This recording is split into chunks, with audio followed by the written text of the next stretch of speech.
a long-time contactee who has seen and been inside so many UFOs that now he barely looks up at them. Taylor Foster also has nothing but good to say about his extraterrestrial acquaintances. Taylor, not his real name, had his first dramatic sighting at the age of 11. Having posted a letter for his mother at about 9 in the evening, he was walking home along a busy highway in St. Louis, Missouri, when suddenly the dead silence around him caught his attention. The noisy traffic was now non-existent in the eerie stillness, and his strong impulse to look up revealed no stars but the underside gridwork of a massive object. He estimated that the craft or vehicle blotting out the whole of the sky above was about 40 feet up as it hovered just above a 3-story apartment building. Despite knowing nothing about UFOs, the word mothership came into his mind from nowhere before he was suddenly struck by a blinding shaft of blue-white light. The next instant, he was walking home, strangely feeling more intelligent and aware, but then unable to explain to his mother over an hour of missing time. Bizarrely feeling that he had just made a powerful connection with some important others. Over the next few weeks, Taylor began to spontaneously recall what had happened in that missing hour. He had been taken on board the craft, where he had been greeted by some beautiful, human-looking extraterrestrials, tall, thin men with shoulder-length straight blonde hair. He remembered holding a long conversation with the handsome humanoids who wore identical black and white uniforms and stood with perfect posture. In retrospect, he felt that the connection he made with those he now called the Nordics brought a closeness stronger than that of friends, more like family. Like an enlightenment experience, his encounter ushered in a thirst for knowledge, wherein he read the complete set of his family's encyclopedias and then frequently visited the local public library. His grades dramatically improved, which his mother attributed to his new private school, but Taylor saw as a direct outcome of his onboard encounter. 3 years later, in 1965 and 1966, there occurred a huge flurry of sightings above St. Louis, bright lights in the sky which people would flock to watch. On occasions, there would be 20 or 30 at a time, sometimes in formation and sometimes putting on an acrobatic show of zigzagging across the sky. Feeling a strange closeness with these phenomena, around this time Taylor also found another connection with the ETs. Hanging upside down on a swing set, he felt a small object dislodge from his nose, which he later pulled out. He inspected the small, shiny cylinder, about 1/4 inch long, then threw it on the ground with a kind of involuntary thought that, "They're not going to find me now." When, at age 16, Taylor's parents decided to move to a farmhouse in the country, he was concerned that the ETs would definitely not be able to locate him. However, his strange encounters continued, often starting with a screen memory which would later reveal itself as an alien interaction.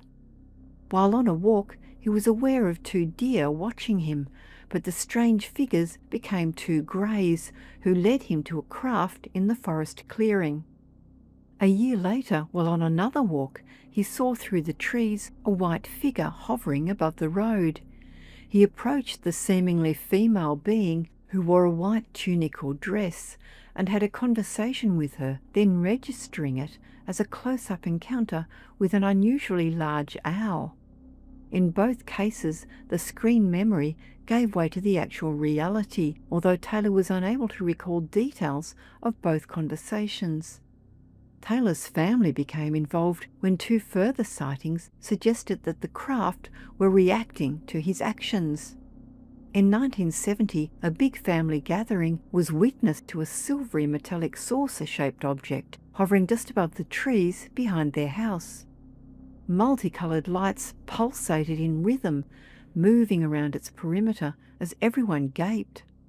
However, when Taylor used the scope on his rifle to get a better look, the craft abruptly stopped its trajectory and shot upwards and out of sight. 10 years later, at age 27, he was driving his mother and niece to relatives in southern Arkansas when a blazing object started to pace their car. Just above tree level were 4 round lights, 2 below and 2 at the top, at least 20 or 30 feet across, but which moved as one unit. When Taylor varied the speed of his car, the UFO would follow the same pattern, convincing him once and for all that the ETs were interested in him personally and responding to his actions. They also seemed to be responding to his recent mental pondering over how UFO crews were able to withstand the massive gravitational forces they must be subject to while driving their craft, often manoeuvring their vehicles at right angles and with instant accelerations to thousands of miles per hour, then stopping perfectly still. He wondered how humans could survive such extreme G-forces. As if in answer, he awoke in the middle of the night to find himself inside a UFO and surrounded by 3 grey-type beings. Inside the round, spotlessly clean interior, there stood a transparent, plastic-looking chair. It looked like an acrylic mould for a human figure, with spaces to place one's arms and legs. The beings telepathically instructed Taylor to sit in the chair, explaining that this was how humans were able to travel with them and withstand the G-forces produced. Taylor sat in the chair and placed his arms in the moulded armrests, finding it quite comfortable. Then descended from the ceiling the other half of the moulded chair, the front half, which fitted right over the top of him, then fastened and was latched onto the other half. He was now completely closed and sealed inside the chair, while being able to observe everything around it. He then heard a swooshing sound as he realized that the enclosed chair was filling up with a warm liquid. Although trying to stay calm, as the chair filled higher and higher, he became scared that he would drown. The beings immediately messaged him not to worry and to just breathe and he would be okay. As the lukewarm water rose, he held his breath, but finally took a big gulp and found that he could breathe within the fluid. He guessed that he must be breathing in some form of oxygenated liquid, which the ETs were demonstrating to him as their way of transporting humans aboard their craft. But he also wondered if the whole experience had been some kind of vivid dream, and began keeping a journal of his encounters.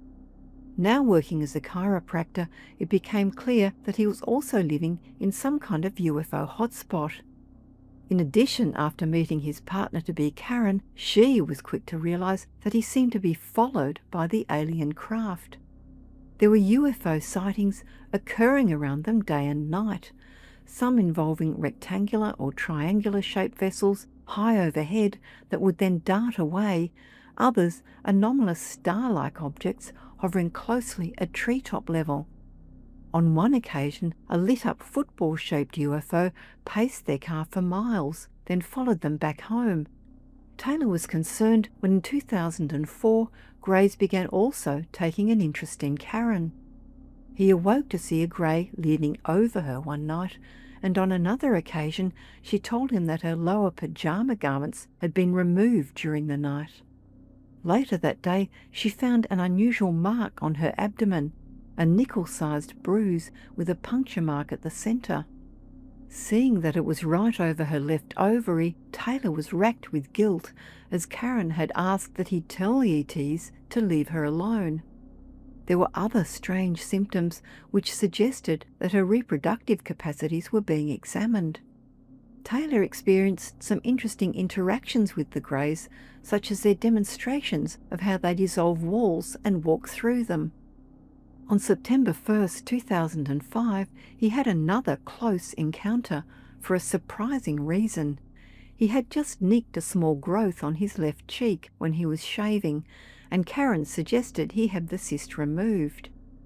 Their conversation seemed to rebound in the universe when he woke up later that night to find himself on an examination table attended by a very irate grey-type ET.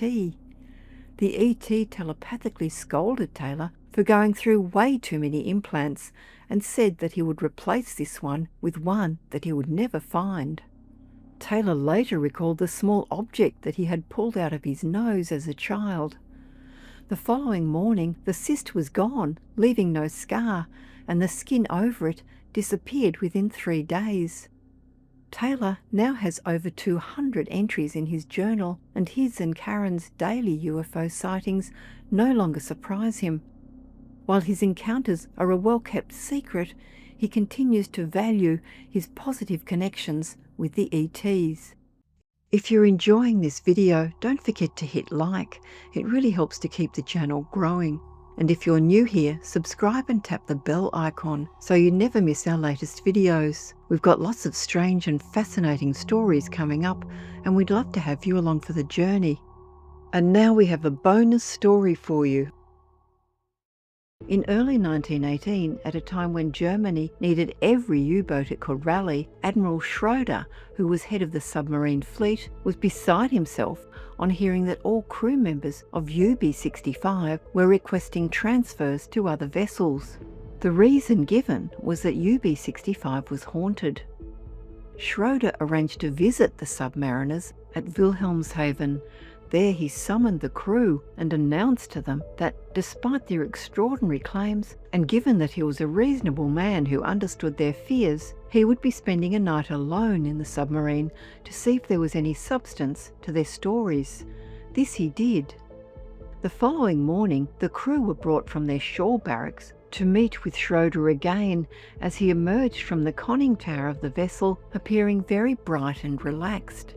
He announced that he had never slept better in his life and reiterated the desperate need of the fatherland that the crew of UB-65 set sail on their mission.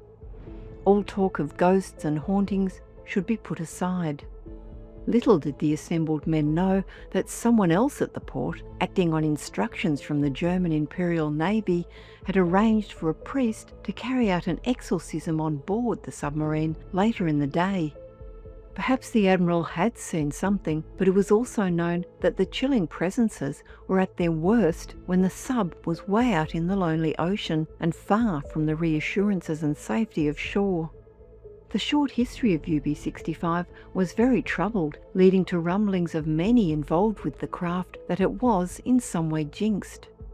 Built by Vulcan Hamburg, 1 week after construction had begun, a heavy steel girder fell from an overhead crane and crushed 2 workers to death.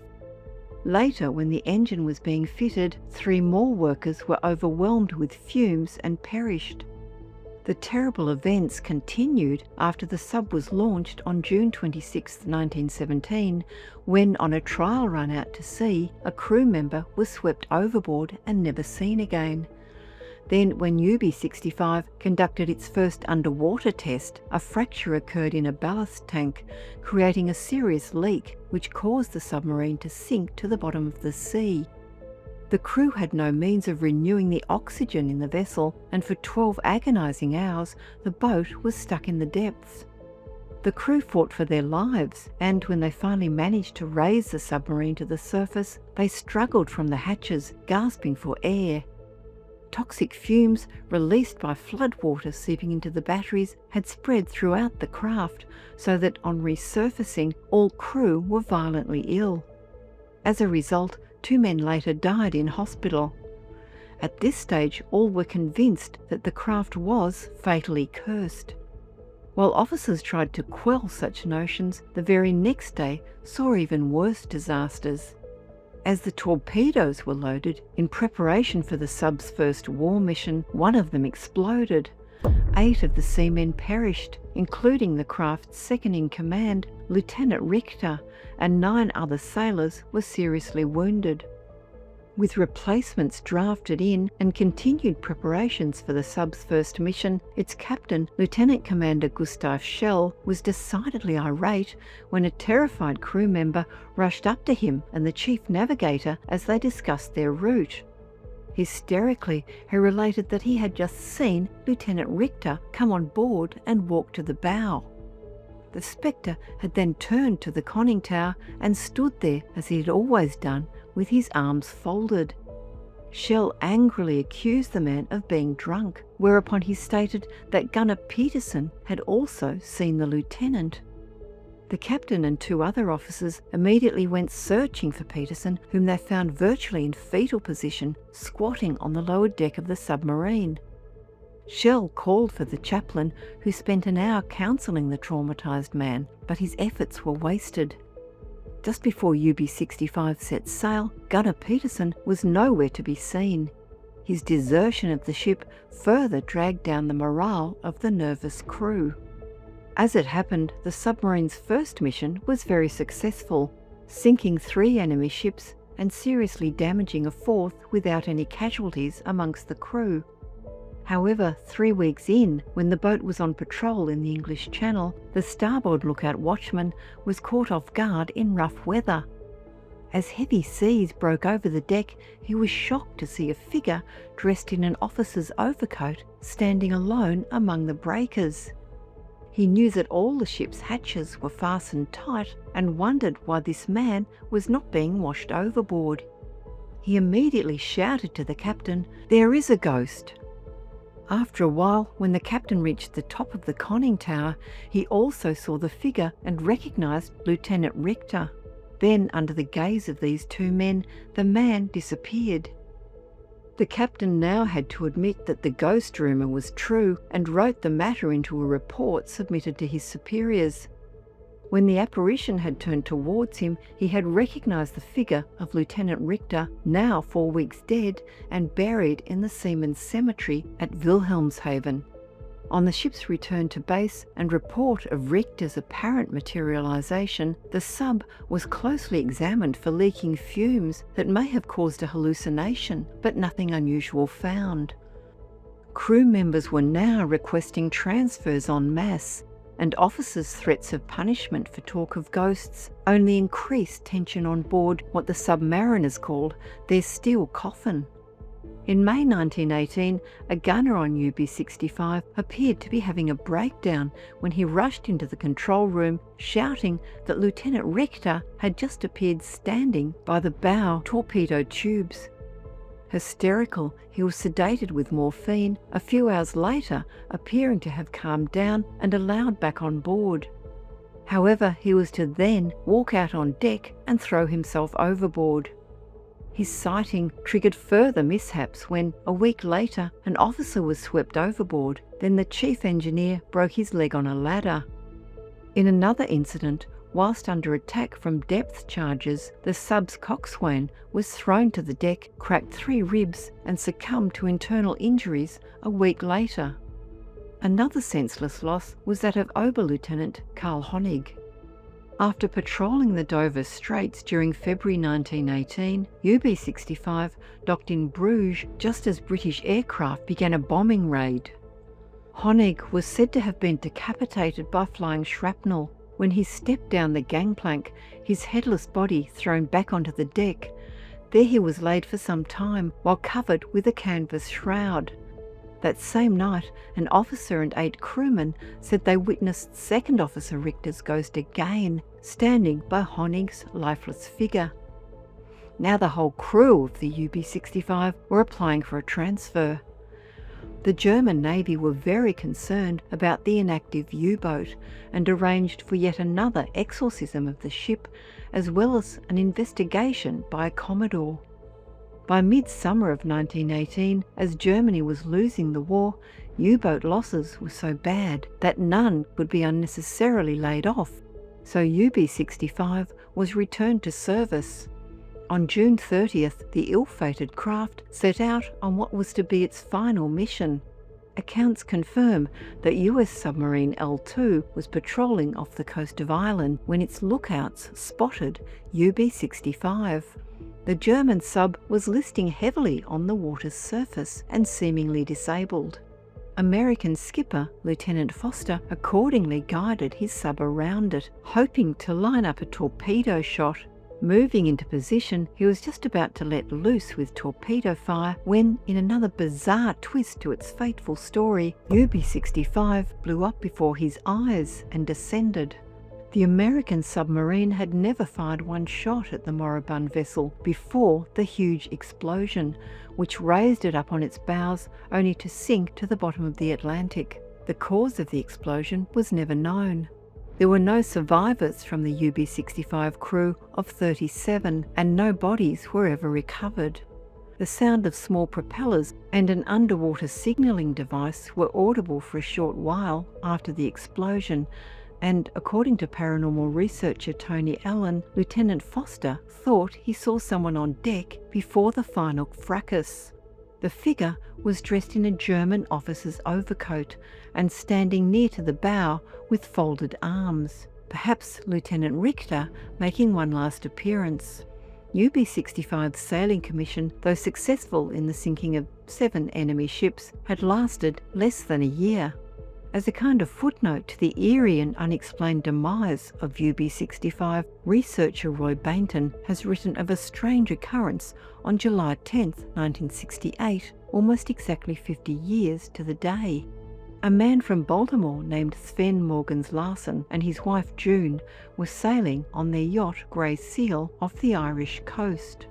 In the late afternoon, they were cruising towards Fastnet Rock when, at about 6:30 p.m, they heard a muffled explosion. They watched as the sea, just a few hundred feet away from them, churned and up-loomed a submarine's conning tower. As the rest of the vessel emerged from the waves, they observed the number 65 on its side, and there was a stationary figure standing on its prow.